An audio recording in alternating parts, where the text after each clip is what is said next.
Bonjour à tous, bienvenue dans le podcast La culture d'entreprise en action. Je suis Patrick. Alors vous savez que dans ce podcast, on aime découvrir des entreprises qui réussissent à créer une dynamique de succès harmonieuse. Et ce qu'on aime faire, c'est de voir concrètement comment elles y arrivent. Et je suis ravi aujourd'hui de recevoir Jérôme Leca, qui est le CDO et le fondateur de Scality. Alors Scality, c'est un exemple d'une entreprise française qui a réussi à s'internationaliser, qui est présente aux US, qui est présente aussi dans le monde entier.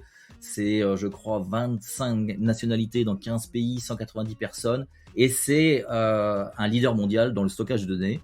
Et donc, membre de la French Tech, membre du Next 120 des plus belles entreprises de technologie françaises. C'est vraiment génial.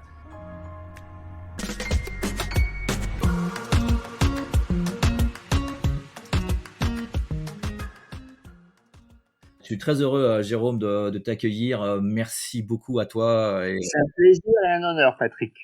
Ouais, écoute, c'est vraiment génial. Alors, déjà, si tu pouvais nous en dire un petit peu plus sur le stockage de données et votre offre. Alors, de façon simple, ce qu'on fait, c'est qu'on apporte les technologies du cloud dans les entreprises pour le stockage de données. Aujourd'hui, avec la transformation digitale, avec la transformation des processus métiers, les entreprises, mais aussi les collectivités locales, les hôpitaux, les services du gouvernement, ont besoin de stocker de plus en plus de données. Et ils sont face à un choix cornélien. Soit ils donnent tout à Amazon, avec des questions évidentes de souveraineté numérique, soit ils gardent la maîtrise de leurs données. Et pour cela, ils déploient en leur centre des systèmes de stockage de données à très grande échelle. Aujourd'hui, Amazon, Facebook et tous ces grands acteurs nous ont appris qu'il y a des façons de faire l'informatique qui sont plus efficaces que ce qu'on faisait il y a 10 ou 20 ans. C'est le cloud en matière de technologie. Et ce qu'on fait, c'est qu'on apporte les technologies du cloud à nos clients. Nos clients, c'est qui? C'est les entreprises du CAC 40, c'est les hôpitaux. On a 44 hôpitaux qui sont nos clients dans le monde entier. C'est des services de gouvernement, de collectivités locales, des ministères, des mairies, des départements. Euh, voilà, l'essentiel, c'est des entités qui sont suffisamment grandes pour être capables d'exploiter l'informatique à très grande échelle. Je disais qu'on était présent dans le monde entier. On a des clients dans 45 pays dans le monde. On est vraiment présent dans le monde entier, du Pacifique sur la côte ouest et en tournant dans le sens des fuseaux horaires jusqu'en Australie. Ouais, c'est vraiment impressionnant. Alors, physiquement, tu as des équipes dans combien de pays? 12 pays. On a des salariés dans 12 pays et en fait on en ajoute de plus en plus parce que chaque client vient avec une demande de support dans sa langue maternelle, donc on est capable de donner du support technique dans de plus en plus de langues. Là on vient de recruter quelqu'un qui est capable de faire du support technique en russe, il est basé en fait en Finlande et on a ajouté l'hébreu parce qu'on a pas mal de clients en Israël. Enfin bon, c'est les uns derrière les autres. Euh, et donc on a du staff et des bureaux dans une douzaine de pays. Y compris au Japon, je crois, hein. On a un gros bureau au Japon, on a 10 personnes au Japon. C'est un des paris que j'ai fait très tôt, dès qu'on a monté l'entreprise. J'ai dit à mon conseil d'administration, le Japon c'est très long, donc on va démarrer tout de suite. J'étais au Japon où là-bas les différents interlocuteurs m'ont dit oui, on a l'habitude, les startups, vous venez, vous restez 3 ans, puis après vous repartez parce que vous n'arrivez pas à faire de business. Donc j'ai pris l'engagement d'y aller personnellement tous les ans et de monter un bureau dès qu'on aurait 3 millions de dollars de chiffre d'affaires. Et les 3 premières années, ils m'ont vu venir et ils m'ont pas donné de business. Et la 4e année, ils m'ont donné du business et on a atteint les 3 millions de dollars de chiffre d'affaires. On a ouvert un bureau. Tout le monde a tenu parole. C'est un Wow. pays où, évidemment, il faut tenir parole et il faut s'inscrire dans le temps. Waouh, impressionnant. Et alors, comment arriver à créer une dynamique commune avec des pays aussi différents que le Japon, Europe, États-Unis, Russie? Alors évidemment, on n'y arrive pas du jour au lendemain. Évidemment, chacun vient avec sa culture. Les cultures sont très différentes. Évidemment, quand on dit quelque chose à tout le monde, à toute l'entreprise à la fois, les différents employés n'entendent pas la même chose. Nous, on a quelques principes qui nous servent de colonne vertébrale. Déjà, on fait une réunion de tout le management, une réunion de tous les employés une fois par semaine, une demi-heure. Une demi-heure, c'est comme une émission télé d'une demi-heure qu'on fait en vidéocast à tout le monde. Ceux qui sont en Asie l'écoutent en différé et ça fait vraiment une colonne vertébrale d'information. Et puis pour les informations qui sont importantes pour les changements de stratégie, les lancements de produits, des changements importants d'organisation, en fait, je suis obligé de communiquer région par région, non pas pour des raisons de temporalité, de fuseau horaire ou même de langue, mais vraiment des raisons de culture. Ça se communique pas de la même façon dans chaque culture. Donc il faut d'abord préannoncer de façon spécifique dans chaque région et après faire une annonce globale, bien juste confirmer la décision ou la direction. Donc tu prends vraiment en compte de manière fine les cultures, géographiques locales et est-ce qu'il y a quand même une culture globale de Skytea? Oui, il y a absolument une culture Scality. De plusieurs façons. D'abord, on a un slogan Work hard, play hard, eat well and amaze the customer. Le Work hard, play hard est très américain. Amaze the customer, c'est pour rappeler que en tant qu'entreprise, on veut être customer focus. Le eat well est en fait l'introduction un peu française dans le slogan. Et à travers le eat well, ce qu'on veut dire, c'est il faut aussi bien vivre, il faut s'amuser, il faut se faire plaisir dans la vie. Et en fait, en mettant ces quatre concepts, work hard, play hard, equal LMS de customer ensemble, et ben ça fait une culture qui est très personnelle à Scality. Une autre chose qui est très importante, c'est notre façon de traiter chaque employé vraiment comme une personne unique qui vient avec ses forces et ses faiblesses aussi, et de respecter. Euh, on a on a probablement une culture de la prise de décision qui est très axée sur l'écoute de tout le monde. Ça ne veut pas dire qu'on est consensuel dans la prise de décision, mais on écoute les détracteurs et euh, on leur montre qu'on les a entendus et qu'on prend cependant une décision contraire à leur avis, ce qui n'est pas un problème si on l'explique. Euh, donc, j'ai pas de doute qu'il y a une culture unique à Scality et en fait on le mesure assez bien. On continue des surveys en français, des sondages du staff, des employés en continu. Et en fait, ce qui est mis en avant par nos propres employés comme point fort de Scality, c'est la camaraderie qui est interne à l'entreprise. Donc on arrive, alors qu'on a des employés un peu partout sur la planète, à créer une vraie camaraderie entre les employés Scality et clairement ça fait partie de notre culture. Ouais, ça, c'est un très, très bon indicateur, cette notion de camaraderie. Est-ce que la culture, vous l'avez travaillée, assez tôt, quasiment dès le départ, ou est-ce que c'est venu au fur et à mesure? Alors, au début d'une entreprise, on se pose même pas la question. Hein, jusqu'à une trentaine de personnes, on est tous dans une salle ou quasiment. Donc, la question de la culture d'entreprise se pose pas. On a commencé à se poser la question de la culture d'entreprise en 2015, quand on a recruté massivement.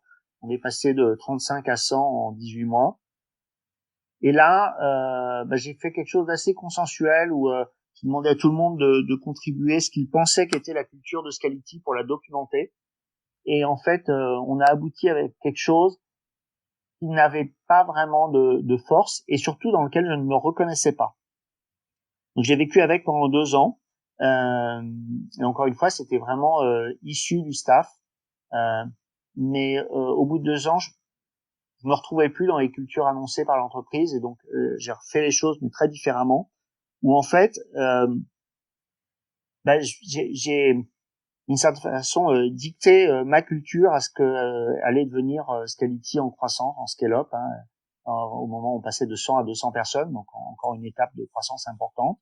Et il y a des cultures que j'ai imposées et qui se sont imposées. Un exemple, on a 5 éléments importants de culture. We're bold, customer focused, committed to quality, advocate camaraderie, respectful and ethical. Le We advocate camaraderie, c'est quelque chose que j'ai littéralement imposé. Mes équipes d'ingénieurs étaient contre. Et en 2017, quand on a fait ce travail-là, les équipes d'ingénieurs me disaient non mais moi je viens au travail pour gagner ma vie, c'est mon travail et c'est séparé de ma vie privée. Et j'ai dit mais non, en fait on est chacun une continuité d'être humain et on est la même personne quand on est à la maison, quand on est avec ses amis, quand on est au bureau. Le advocate de camaraderie pour moi c'est bien plus que juste une attitude au bureau, c'est aussi une attitude avec les clients. C'est de dire qu'on va pas faire une entourloupe à un client parce que ça n'a pas d'intérêt. C'est que on est dans la notion de partenariat, mais la notion de partenariat est beaucoup trop galvaudée. C'est pour ça que je préfère le terme de camaraderie. Et donc c'est quelque chose que j'ai imposé à l'entreprise en 2017, mais au fil des ans, de l'avoir affiché, l'entreprise c'est devenu une culture d'entreprise. Alors évidemment, c'est un peu un serpent qui se mord la queue, c'est-à-dire que je l'ai affiché, mais c'est aussi parce que notre quotidien a respecté cette valeur, parce que sinon ce serait jamais devenu une valeur d'entreprise. Et aujourd'hui, une façon de mesurer ça, on s'est donné un défi. On fait pas mal de choses dans l'humanitaire. Il y a 2 ans, on avait participé en tant qu'entreprise à la course du cœur. J'ai pas mal de marathoniens à Scality, et la course à pied est quelque chose de très important. Et là, on a lancé un défi avec d'autres entreprises de courir, marcher ou en vélo, aller jusqu'à la Lune et de retour, donc de faire 360 000 km x 2, 720 000 km. Et, euh, et en fait, il y a beaucoup d'employés, genre 2/3 des employés qui sont inscrits à ce défi, et surtout beaucoup de nos clients et de nos partenaires qui ont aussi nous ont rejoints dans ce défi. C'est une bonne façon de montrer comment cette camaraderie, en fait, elle a pris aujourd'hui dans l'entreprise. Ah génial. Ah génial. Écoute, moi je rebondis sur ce que tu dis. En fait, je trouve que c'est important que effectivement le dirigeant soit à l'aise dans la culture, parce que sinon le dirigeant étant le principal ambassadeur, je pense que c'est important aussi de sortir des sentiers battus. Et j'aime le mot camaraderie parce que voilà, c'est pas des valeurs que l'on entend régulièrement. Alors toi, si on rebondit un peu sur ce style de leadership, sur le rôle du leader dans l'entreprise, c'est quoi toi ton style de leadership? Est-ce que tu penses qu'il faut être très descendant? Voilà, ou est-ce que tu as une vision de l'organisation de l'entreprise un peu différente? D'abord, pour moi, le leadership, c'est un art, donc c'est pas un truc que je vais pouvoir résumer en 3 phrases. Et surtout, c'est plein de paradoxes. D'ailleurs, être entrepreneur, c'est d'être capable de manier le paradoxe. Être entrepreneur, ça veut dire d'avoir une vision très formée et en même temps d'être extrêmement à l'écoute de son marché. Et généralement, quand on est trop à l'écoute, eh ben, on perd sa vision. Donc, il faut déjà manier ce premier paradoxe. Et dans le style de leadership, pour moi, c'est euh, une écoute extrême sans tomber dans le consensus. Mmh. Savoir écouter tout le monde dans la prise de décision, mais savoir cependant décider. Et décider, c'est toujours faire des gens mécontents. Hein. Et pour moi, la clé de ça, c'est d'être capable d'expliquer son processus de décision, en particulier aux détracteurs. Donc ça, on le pratique pas mal à Scality. Une autre chose qu'on a vraiment intégré dans notre style de management, moi-même, mais aussi mon équipe de management, c'est la pratique du lean au sens du Toyota Production System, c'est-à-dire de transformer l'organisation en organisation apprenante et constamment être dans un mode de questionnement, euh, sans se paralyser du fait qu'on est dans le questionnement, mais constamment être dans la recherche d'amélioration des processus de l'entreprise et d'apprentissage. Mmh.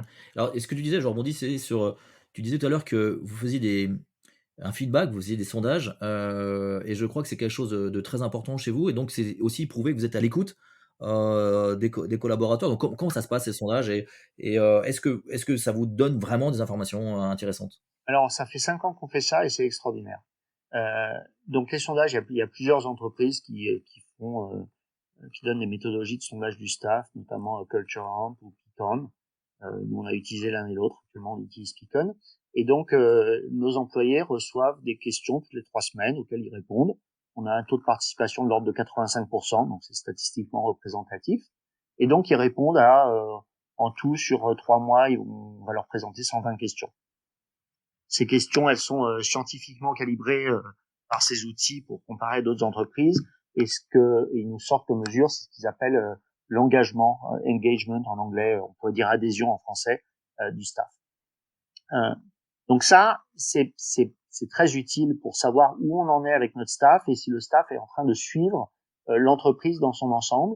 Et on constate une corrélation très directe entre l'adhésion du staff et le turnover. C'est-à-dire que plus le staff adhère, le moins on a de turnover. Et pour nous, le turnover du staff, c'est quelque chose d'extrêmement coûteux. Donc ça, c'est la première chose. Mais en fait, il faut surtout pas s'arrêter là. Donc si on ne fait que lire nonchalamment ce chiffre, honnêtement, on n'a rien compris. Ce qui est important, c'est d'aller vraiment comprendre ce que le staff essaye de dire et de répondre aux préoccupations du staff. Et ça, c'est à la fois les outils vont proposer, ces plateformes proposent les priorités telles que enregistrées par les réponses du staff, mais aussi le staff va mettre des commentaires. On reçoit à peu près 1500 commentaires par an, et Roxane, ma chief of staff, les lit tous. Moi, j'en lis à peu près 10%. Et ces commentaires sont tout aussi importants que le sondage en lui-même. et on prend grande attention à répondre aux commentaires, soit sur la plateforme, soit à travers notre communication à toute l'entreprise. Mais donc, en fait, ce qui fait la force de ces outils, c'est pas tant le sondage en lui-même, c'est comment le management va prendre en compte ce qui est remonté par ces sondages. Et pour nous, ça a été phénoménal. Ça nous a permis de baisser très significativement le temps de 50%. Ah, c'est de combien tu dis? 50%. Waouh! Waouh, non, c'est vraiment impressionnant et c'est vraiment la preuve. Il faut mesurer un peu l'impact de ce qu'on fait et effectivement de cette écoute, des collaborateurs et cette écoute de collaborateurs, je crois que vous travaillez aussi beaucoup sur cette notion de feedback constructif. En fait, de façon régulière, vous avez un process, de faire pour faire le point avec les collaborateurs qui est assez poussé, je crois. Alors, oui, effectivement, c'est quelque chose sur lequel on a pas mal travaillé. En fait, pour qu'un manager donne du feedback à un collaborateur, c'est pas quelque chose de facile et d'évident. Euh, Faire un feedback, ça demande du courage, ça demande d'être sûr de soi, et ça demande surtout d'arriver à trouver comment le faire en empathie. Donc, on pose un cadre pour aider à tout ça. D'abord, ça commence par la formation des managers et de leur expliquer l'importance du feedback. Le fait aussi que pour donner du feedback, il faut accepter de recevoir du feedback. Moi, j'utilise la notion de feed forward. Il faut faire du feed forward pour avoir du feedback. Hein.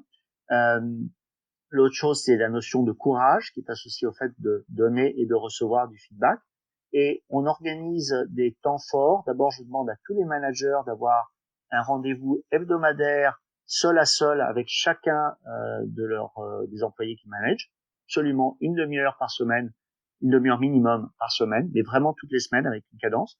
Ce rendez-vous est l'occasion de faire du mini-feedback sur qu'est-ce qui se passe au quotidien, et puis après, on a un rendez-vous beaucoup plus important annuel, on appelle annual review, que je demande aux managers de préparer et aux employés aussi. Une chose qui est importante, c'est pour que le feedback se passe bien, il faut que ce soit intégré dans la culture des employés autant que des managers. Donc tout ce que je dis là, je le dis aussi bien aux managers qu'aux employés pour que les employés soient prêts à entendre et prêts aussi à donner et à dire ce qu'ils pensent. Ouais et puis je crois que tu disais aussi que c'était important que les gens, soient prêts à se changer eux-mêmes, quoi, hein, que ça soit vraiment non seulement dans les 2 sens, mais que ça soit fait avec une vraie écoute, une écoute, active. Pour Donc moi, la seule façon d'écouter vraiment, c'est quand on est prêt à changer d'avis. Si on écoute quelqu'un en se disant, bah, de toute manière, je sais, je ne changerai pas d'avis sur la base de ce qui m'a été dit, en fait, on n'est pas en écoute. ouais et puis d'accepter aussi que ce changement, ce feedback se fasse aussi pour toi.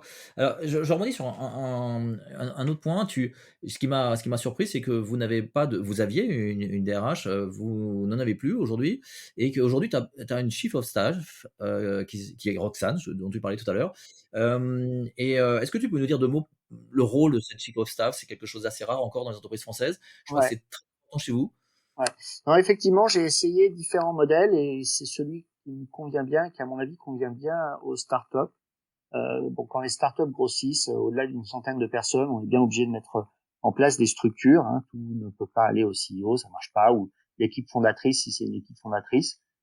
Donc à ce moment-là, se pose la question des structures. Alors, il y a plusieurs façons de faire. Souvent, les startups vont recruter un DG, souvent en venant d'une plus grande entreprise, ou alors ils vont structurer avec un Chief Revenue Officer, un Chief Success Officer, et quelques postes clés comme ça. Nous, on a structuré, donc j'ai des postes clés très importants. Notre VP Engineering a un rôle très important dans l'entreprise. J'ai des patrons de vente par région géographique, parce que, comme tu l'as compris, différentes régions ont des cultures et aussi des cultures commerciales très différentes. Et j'ai ce poste qui est tenu par Roxane, qui est très important et qui est le réel liant dans l'entreprise. Euh, Roxane peut me représenter dans toute conversation. J'ai pas besoin d'aller dans toutes les conversations. Elle va me représenter sans problème et tout le monde dans l'entreprise sait qu'elle me représente. Elle peut aller parler à quelqu'un, même one-on-one, et porter ma parole. Mais pour autant, contrairement à ce qui se ferait avec un DG, il n'y a pas une délégation d'autorité à Roxane. C'est ma parole qui est portée. Et c'est un modèle que je trouve extrêmement efficace et qui, en tout cas, à Scality, nous permet de grandir et d'avoir une communication extrêmement fluide et donne le sentiment à l'ensemble des employés que je suis très accessible. Alors, je suis effectivement accessible parce que j'accepte des rendez-vous de n'importe quel employé et je leur promets du temps avec un préavis d'une semaine. Mais au-delà de ça, je dirais, Roxane porte mon accessibilité encore plus que ça. Sur la question du rôle du DRH, euh, pour moi, les questions de DRH sont des questions qui sont de l'ordre du CEO, qui sont critiques. Et donc, c'est effectivement Roxane qui porte ma voix là aussi et qui a une certaine autonomie de décision et d'action, mais en portant ma voix, non pas avec une structure de DRH. Je trouve aussi, enfin, la notion de DRH mélange des choses qui, à mon avis, sont d'ordre très différent. Il y a toute une partie administrative dans la DRH, mais il y a aussi toute une partie lien social dans l'entreprise, culture, la relation avec le comité d'entreprise ou la DUP. Et chez nous, tout ça est toute la partie lien social est traitée par Roxane, toute la partie administrative est traitée par notre direction financière. Et toute la partie recrutement, management est gérée par chacun des managers qui prend finalement et Oui, qui assume ah oui. le DRH local, Ah oui, quoi. alors ça c'est une autre chose. On a eu un moment un service recrutement et les managers étaient très contents. Mais en fait, ce qui s'est passé, c'est que ils se dessaisissaient complètement de leur responsabilité de recruter. C'est-à-dire qu'ils disaient au service recrutement, ben voilà, j'ai besoin de 3 ingénieurs, va me les recruter. Et puis service recrutement, ce qu'ils faisaient, c'est qu'ils passaient contrat avec 3 chasseurs de tête. Et en fait, du coup, il y avait plus aucune responsabilité sur le processus de recrutement. Et le résultat, c'est qu'on recrutait des gens qui ne collaient pas à l'entreprise. Donc à un moment, j'ai supprimé tout ça, supprimé autant le service interne de recrutement que les chasseurs de tête. On utilise les chasseurs de tête de façon exceptionnelle, on le fait, mais de façon exceptionnelle. Et j'ai demandé à chaque manager d'être responsable de leur processus de recrutement. Alors on les assiste avec la plateforme LinkedIn, on les aide à écrire leur job description, et c'est Roxane qui fait ça d'ailleurs, mais ils en sont responsables. Et le résultat est un recrutement de plus grande qualité. Je peux te dire cependant que mes managers sont pas très contents de mon choix. Mais moi, ce que je trouve, en aparté, c'est je trouve ça formidable de d'oser des choses différentes et c'est lorsqu'on a comme ça une culture forte et des convictions et qu'on les met en œuvre et c'est ça pour nous l'harmonie, c'est cette capacité à avoir une culture, de la vivre, de manière, à sa façon, véritablement et là, de pas avoir de DRH, avoir une chief of staff, que chacun des managers soit responsable des recrutements et cetera. Ça fait partie de votre culture et visiblement, ça fonctionne donc bravo. Il y a aussi je rebondis sur quelque chose dont tu disais tout à l'heure, sur l'importance de l'humain chez Scality, je crois que ça vient pas mal de toi. Toi, tu m'as dit en préparant ce podcast que chaque personne est unique pour toi et que tu accueilles chaque personne telle qu'elle est. Est-ce que tu peux édulcorer un peu, nous en dire plus? Ouais. D'abord, moi j'ai une grande conviction, c'est que chaque groupe humain, groupe ethnique, groupe culturel, préférence, orientation, détient une des clés ou détient une partie de la clé du futur de l'humanité. Donc ça c'est au niveau du groupe. Au niveau de l'individu, moi j'ai appris à l'école parce que c'est ce qu'on apprenait fin des années 80. J'ai appris à l'école que tout employé est remplaçable et que quand tu fais une organisation d'entreprise, il faut surtout pas se préoccuper des gens, il faut se préoccuper de la meilleure structure pour tes processus métiers et qu'après tu mets les gens dans les cases. Et ben cette vision d'entreprise ne pourrait pas être plus opposée à ce que je pense vraiment. Ça m'a pris une dizaine d'années d'arriver à accepter que je ne suis pas d'accord avec ce que j'ai appris à l'école. Moi, je pense au contraire que chaque personne est unique et on l'accueille dans son unicité. Et au moment où on recrute quelqu'un, bon, évidemment, on a un poste en tête, mais la personne, elle va venir avec des qualités qu'on n'a jamais identifiées pendant le processus de recrutement, et aussi des faiblesses qu'on n'aura pas identifiées dans le processus de recrutement. Et la démarche Ascality, c'est toujours de s'intéresser à la personne telle qu'elle est et de lui trouver le meilleur rôle dans l'entreprise, quitte à adapter les rôles. Alors évidemment, ça demande un peu de gymnastique et surtout, ça demande de réellement euh, être intéressé par les gens et les connaître. Mais c'est la réalité aujourd'hui dans Scality en tant qu'entreprise. Ce qui veut dire que l'organisation va, dans une certaine mesure, s'adapter au profil personnel des individus. Oui, alors comment dire, c'est dans une certaine mesure et puis c'est pas du jour au lendemain, mais on va faire évoluer les gens dans une direction qui correspond à leur profil et on va absolument en tenir compte au fur et à mesure qu'on fait évoluer notre organisation. Alors nous, c'est ce qu'on appelle la dimension plaisir, qui est très, très importante pour effectivement qu'il y ait un alignement entre le collaborateur et l'équipe et l'entreprise et que le collaborateur puisse donner le meilleur de lui-même. Donc il faut que l'organisation quelquefois s'adapte. Donc c'est vraiment intéressant d'avoir cette agilité. Et alors, ça pose une question quand même fondamentale et qui est souvent posée, c'est quoi comment arriver à marier humanisme et performance? Avoir une vraie vision de l'importance de l'être humain au sein de l'organisation, mais aussi que de pas oublier la performance. Comment tu arrives à est-ce que ces 2 choses sont différentes pour toi? Ou est-ce qu'au contraire, elles sont complémentaires? Pour moi, elles sont très naturellement complémentaires. Euh, En fait, un employé va produire d'autant plus qu'il est content dans son job, qu'il a le sentiment de se réaliser, qu'il a le sentiment de faire partie de quelque chose qui a un sens. Donc, et cette notion de sens, elle est différente pour chaque individu.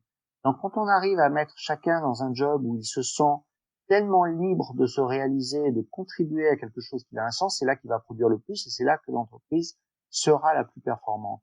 Euh, Moi, dans ma vie, j'ai très rarement rencontré des gens qui sont fainéants.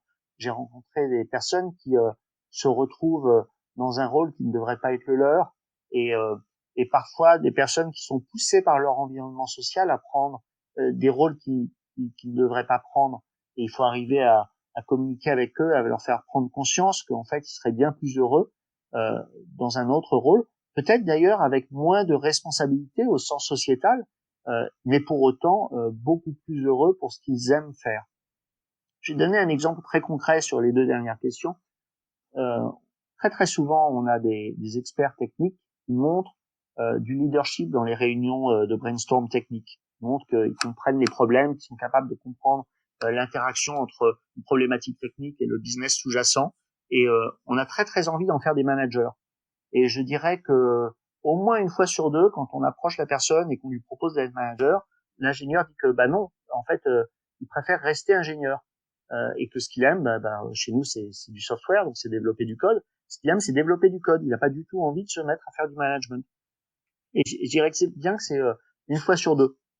Et à chaque fois qu'on a un peu poussé et un peu forcé la personne à faire du management, on a perdu la personne dans les 2 ans. Ils nous ont quittés en disant que ben non, en fait, merci beaucoup pour le salaire accru, mais en fait, ils veulent vraiment retourner à un job de développeur, ils trouvent un job ailleurs. Non, non, mais super intéressant. Alors, là, on voit le respect de l'humain, mais quelque chose qui est très important dans le succès des entreprises, c'est le respect de l'ensemble des parties prenantes. Et vous avez des parties prenantes très importantes qui sont les distributeurs, qui sont les actionnaires, bien sûr, qui sont les partenaires. Quelle est votre politique à ce niveau-là? Est-ce que vous accordez autant d'importance aux autres parties prenantes qu'aux collaborateurs et aux actionnaires? Quelle est ta vision là-dessus? On a symbolisé ça dans notre logo. Notre logo a 6 branches. En fait, il a 6 flèches vers l'extérieur et ensuite il a 6 triangles intérieurs. Les 6 triangles intérieurs représentent Scality, le staff de Scality. Il y a 6 couleurs différentes qui représentent en fait la diversité. Le fait que on est tous différents et on se met ensemble pour faire un projet commun. Et les 6 branches extérieures, c'est les 6 constituants, les stakeholders en anglais, qui pour nous doit optimiser pour l'ensemble des 6. Ça commence par les clients, bien sûr, qui nous nourrissent, et le staff, l'ensemble des employés qui font l'entreprise, les actionnaires sans qui l'entreprise n'existerait pas, nos partenaires et nos distributeurs sont très importants. Il faut que dans notre politique commerciale, on leur laisse suffisamment de marge. La responsabilité sociale de l'entreprise, de façon évidente.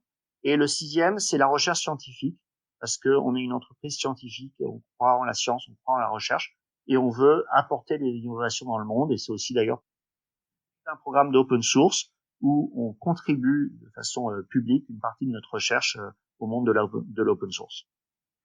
Waouh! Alors j'adore ce logo. Alors si on rebondit sur quelques-uns de ces parties prenantes, sur les clients. Alors j'avais, Claire Forest au téléphone, qui est ton ancienne DRH Ouais. et qui me racontait que, elle se souvenait que, lors des négociations commerciales importantes, plusieurs fois tes commerciaux avaient réussi à gagner, les contrats parce qu'ils avaient totalement assumé, la culture de l'entreprise. Est-ce que c'est vrai? Est-ce que tu peux nous donner, un exemple? Alors, c'est difficile de donner des exemples parce que c'est généralement pas des choses qui sont publiques et dont je peux parler publiquement, mais c'est absolument vrai. Et on a des relations avec nos clients qui sont plus qu'excellentes. Euh, je pense à un client, c'était aux États-Unis, qui avec la pandémie au mois de mars nous a appelé et leur directeur financier leur a imposé d'annuler un contrat avec nous.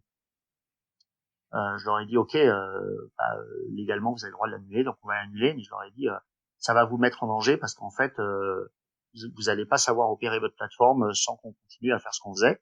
Je pense que vous avez un vrai risque. Et mon interlocuteur dit bah oui je sais, mais mon directeur financier me l'impose. Et je demande à mon interlocuteur, mais est-ce que tu vas reprendre le contrat le jour où tu auras le droit de le faire? Il dit bah oui évidemment. En fait moi j'aimerais ne pas interrompre le contrat. Et donc j'ai répondu bah écoute on va pas être payé, mais on va continuer à faire le contrat pour cette période où pas nous payer. Et voilà. Donc ça c'est un exemple réel qui s'est passé cette année, enfin en 2020. Et évidemment dès qu'ils ont eu le droit, ils ont renouvelé le contrat et puis on a signé encore un contrat supplémentaire de 2 millions de dollars au mois de décembre. Je peux pas dire que le contrat de 2 millions de dollars soit directement le fruit de l'attitude que j'ai eue au mois de mars, mais disons que une bonne relation ça aide.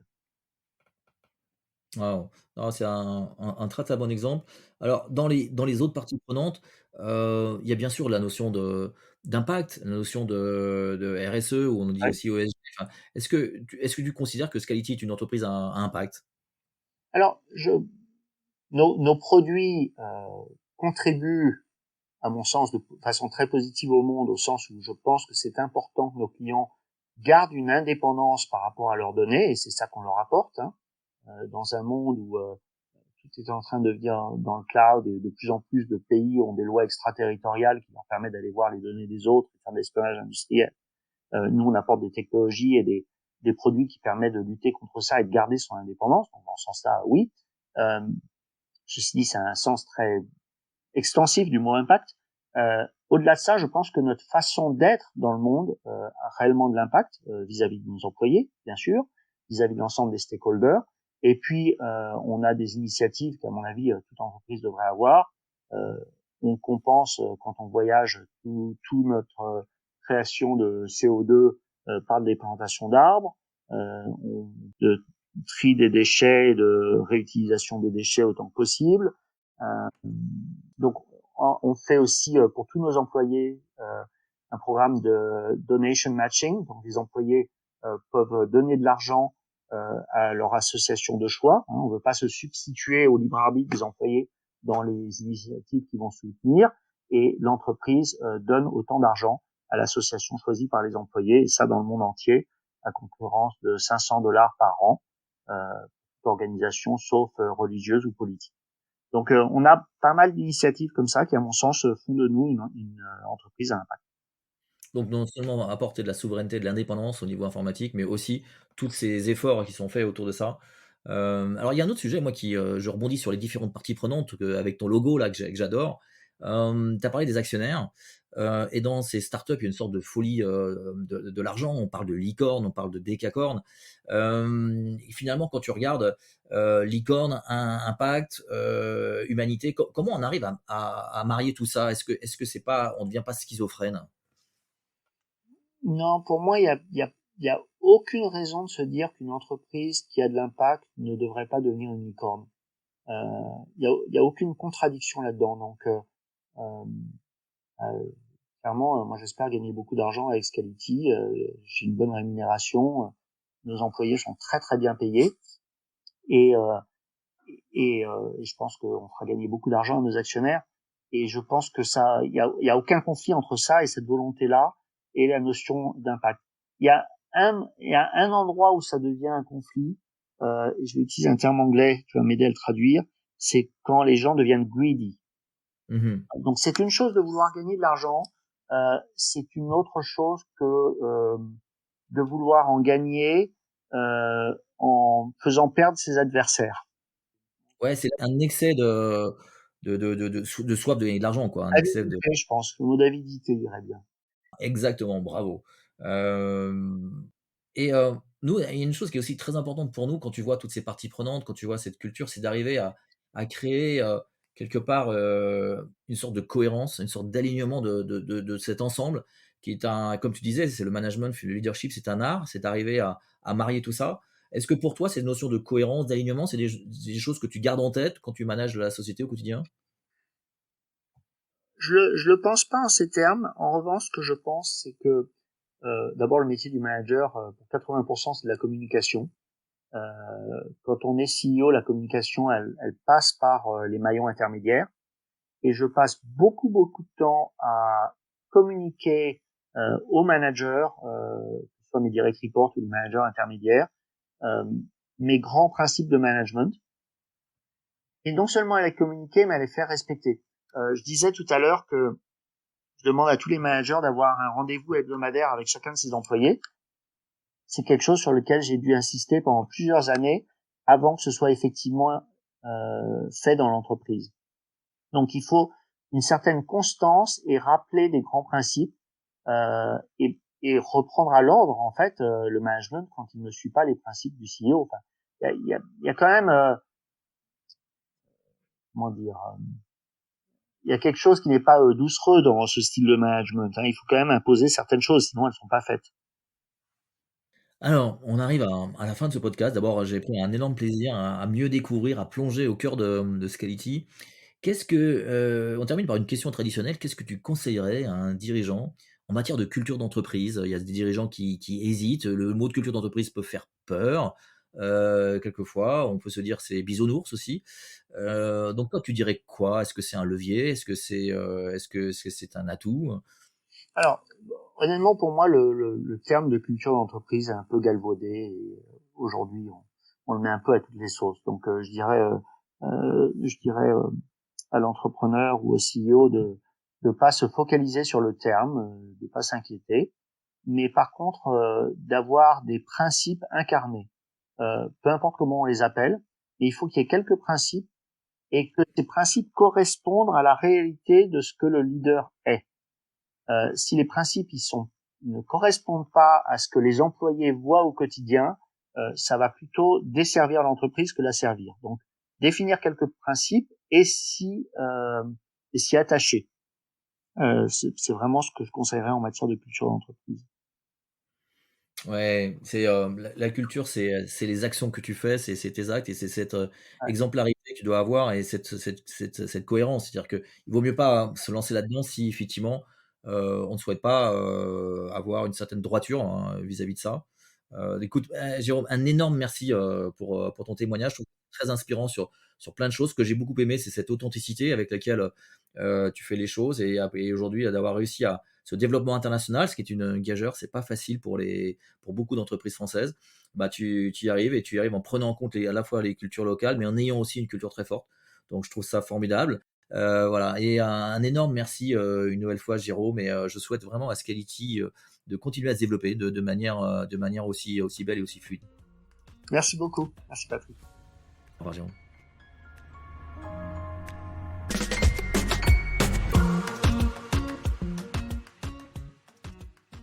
Donc si ce podcast vous a plu, n'hésitez pas à en parler. Vous mettez sur Apple Podcast un petit commentaire et si vous avez adoré, vous mettez 5 étoiles, ça nous aide énormément. À bientôt.